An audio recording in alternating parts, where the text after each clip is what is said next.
of the S&P, and it climbed up over the summer, trailing earnings to over 20, and we're still sitting there. Do you think that equities here are fully valued or maybe even overvalued? I think in general the market is very toppy. What we're noticing is there's relatively little growth in demand for physical product, and almost nobody has any kind of pricing power. That's not a good formula for earnings growth. Where the earnings growth has mostly been coming from is through cost savings. But at some point you run out of that. At some point you just can't cut costs anymore, and therefore you ultimately need pricing power and physical volume growth. And I think that's what's really lacking in today's world.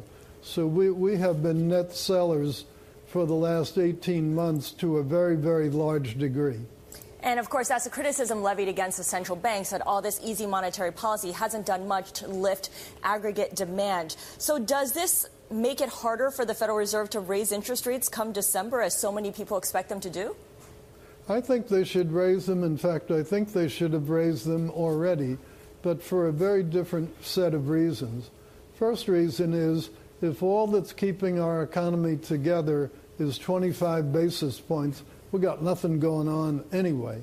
So I think it's ridiculous to make such a big to-do out of a 0.25% potential increase. And I believe that the dithering over it has created so much market uncertainty, both about interest rates and, more importantly, about the direction of the economy, that dithering has done far more damage than 25 basis points would. My second reason is that we, at some point, probably within the next 18 months, are likely to go into a recession, especially, frankly, if you have Hillary Clinton elected and she increases taxes. But with or without that, we have a great risk of going into recession. The Fed's toolbox is basically empty. They need to replenish that toolbox in order to have a way to help if and when we get into this recession that I see in the next 18 or so months.